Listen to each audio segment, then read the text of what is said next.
Naruto and JJ के मांगा chapter 263 officially आ चुका है। तो कल ही रात मैंने जेजे के चैप्टर 263 के स्पॉयलर्स कवर किए थे एंड फाइनली ऑफिशियल चैप्टर भी आ चुका है। स्पॉयलर्स के अंदर तुम्हें इन्फॉर्मेशन मिल सकता है, थोड़े आइडियाज मिल सकते हैं कि चैप्टर में क्या होने वाला है, लेकिन जब ऑफिशियल चैप्टर आता है तभी हमें ये एपिक पैनल्स देखने मिलते हैं एंड तभी हमें पता चलता है कि रियली स्टोरी के अंदर क्या चीजें हुई हैं। तो यह चैप्टर स्टार्ट होता है वहीं से जहां पर 262 एंड हुआ था। यूटा वर्सेस सुकुना में फाइट चल रही होती है, infinity versus amplification. The battle will be decided in this 3 minutes। यानी कि इस बैटल को 3 मिनट तक चलना है एंड 3 मिनट के अंदर डिसीजन हो जाएगा कि सुकुना और यूटा में से कौन विनर बनने वाला है। यहाँ पर चैप्टर की स्टार्टिंग में हम देखते हैं कि सुकुना को यहाँ पर यूटा पटक रहा होता है बहुत बुरी तरीके से। अब यूटा सुकुना को एक किक मारता है एंड जिसके बाद वो सोचने लगता है कि क्या रिका इस बॉडी के आसपास नहीं है और वो खाली लिमिटलेस को इस्तेमाल कर सकता है, क्योंकि वो केंजाकु की कॉपी टेक्निक को इस्तेमाल कर रहा है एंड इसी वजह से वो लिमिटलेस के अलावा और किसी कॉपी टेक्निक को और किसी कर्स टेक्निक को इस्तेमाल नहीं कर सकता। आगे यूटा ये भी सोचता है कि सुकुना के पास सिर्फ और सिर्फ उसका एम्प्लीफिकेशन है। जब से उसका लेफ्ट हैंड कटा है तब से वो वर्ल्ड कटिंग स्लैशेस का इस्तेमाल नहीं कर पा रहा और उसकी इन्फिनिटी यानी लिमिटलेस को रोकने के लिए उसके पास सिर्फ डोमेन एम्प्लीफिकेशन है। उसके अलावा उसके पास कोई भी ट्रिक अब तक बची नहीं होगी। आगे यूटा ये बोलता है कि गोजो सेंसे हमसे कितने ज्यादा आगे हैं, मैंने ये बहुत ही बड़ी मिस्टेक कर दी उनको कम समझने की। और ऐसे ही सेम थॉट्स मुझे स्विच ट्रेनिंग के टाइम भी आ रहे थे। गोजो सेंसे के लिम्स यानी कि हाथ पैर काफी ज्यादा लंबे हैं। बाहर से देखने में लिमिटलेस टेक्निक बहुत ज्यादा फ्लॉलेस लगती है, बहुत ज्यादा अमेजिंग लगती है, लेकिन अंदर ही अंदर उसको कंट्रोल करना बहुत ज्यादा मुश्किल है। जितना मैंने लिमिटलेस को कम समझा था ये उससे भी ज्यादा सेंसिटिव है और उसको एक ही राउंड की ट्रेनिंग के अंदर स्विच ट्रेनिंग के अंदर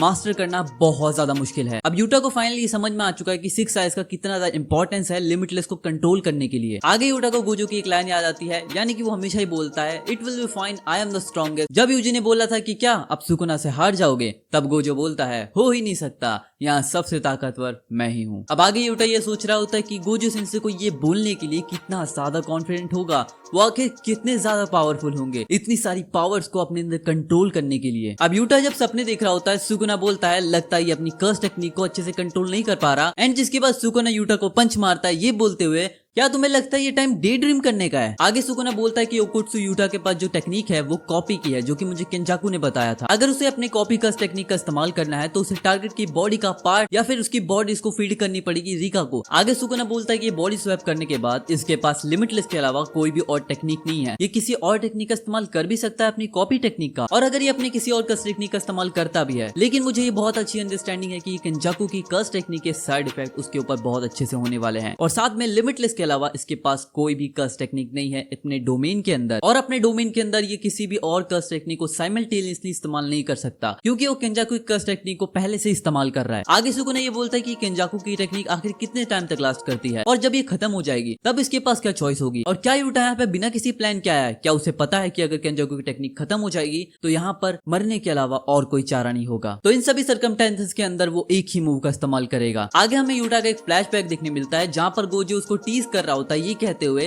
कि तुम्हारी बॉडी में से जो कर्स टेक्निक है वो हर जगह फैल रही है, तुम उसे कंट्रोल नहीं कर पा रहे। एंड जिसके बाद माकी पांडा यूटा को बोल रहे होते हैं कि गोजो सेंसे तुम्हारे पर काफी ज्यादा टफ है एंड यहाँ पर इनुमा की बोलता है सलमान भाई। आगे यूटा बोलता है कि मैं गोजो सेंसे की मेमोरीज में बार बार जा रहा हूँ, अब बहुत हुआ, इसे खत्म करने का टाइम आ चुका है। एंड जिसके बाद वो बोलता है 9 पॉइंट्स पोलराइज लाइट, लेकिन तभी सुकुना उसको एक बहुत ही भारी पंच मारता है थोड़े पे एंड तभी सुकुना उसका हाथ पकड़ लेता है उसके हैंड साइन को रोकने के लिए, क्योंकि अब यूटा ने यहाँ पे चांस पड़ना स्टार्ट कर दिया था। अब सुकुना यूटा को पकड़ता है और उसे दूर फेंक देता है। आगे सुकुना बोलता है कि doesn't he understand Gojo Satoru को कितना ज्यादा फोर्स किया गया था उसके पर्पल का इस्तेमाल करने के लिए अपनी बैटल के अंदर, और मैं इसे एक भी मौका नहीं दूंगा उस मूव का इस्तेमाल करने के लिए। आगे हम देखते हैं कि अब यूटा जमीन पे पड़ा होता है एंड सोच रहा होता है कि क्या सुकुना को उस टेक्निक के बारे में पता है, लेकिन इसके साथ साथ सुकुना को ये भी पता होगा कि मैं 2 कॉपी टेक्निक का एक साथ इस्तेमाल नहीं कर सकता। आगे यूटा बोलता है कि इस टेक्निक को इस्तेमाल करने के साथ साथ लिमिटलेस वॉइड के अंदर इस प्लान को काम करना होगा, और हम देखते हैं कि वो बोलता है ब्लू एंड जिसके बाद वो सुकुना के ऊपर एक रिकॉर्डर फेंकता है एंड जिसमें से आवाज आती है इंग्लिश और स्पेनिश,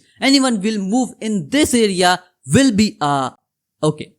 उसको इग्नोर करते हैं, उसमें से आवाज आती है डोंट मूव जो कि इनुमाकी की वॉइस होती है। अब जिसके बाद यहाँ पे सुकुना फ्रीज हो चुका था, अब वो वहां से हिल नहीं सकता एंड जैसे ही सुकुना फ्रीज होता है वो बोलता है ये कोई कॉपी टेक्निक नहीं है, ये रियल थिंग है। और यहाँ पर यूटा अपने चांट्स को कंप्लीट करना स्टार्ट करता है। 9 points, polarize light, crown and शोमियो, the gap between within and without, hollow technique, hollow purple. और अब यूटा यहाँ पे रेडी हो चुका है हॉलो पर्पल शूट करने के लिए सुकुना पे, और यहीं पे ये चैप्टर एंड होता है। और चैप्टर के एंड में एडिटर का एक नोट है जहाँ पर उसने बोला है firing of his teachers ultimate technique. अब जब ये चैप्टर एंड हो चुका है, चैप्टर के एंड में हमने देखा कि अब सुकुना के ऊपर रिकॉर्डर फेंक दिया गया है और रिकॉर्ड में से आवाज आती है डोंट मूव, जो कि इनुमाकी की होती है। एंड अब अगर वो लोग रिकॉर्डर का इस्तेमाल बहुत ही ज्यादा वियर्ड तरीके से करते हैं तो सुकुना भी लाइक इज्जत ही नहीं है हमारी, बार बार उसको स्टॉप करते रहेंगे। लेकिन इस रिकॉर्डर का भी कुछ ना कुछ ड्रॉबैक होने वाला है, जो कि सुकुना बहुत ही आसानी से अपने बाउंडिंग वॉल का इस्तेमाल करके काफी अच्छे से उसको रोक सकता है। लेकिन ये सभी चीजें हम जानेंगे नेक्स्ट चैप्टर के अंदर। चैप्टर काफी ज्यादा अमेजिंग था। तुम लोगों को ये चैप्टर कैसा लगा?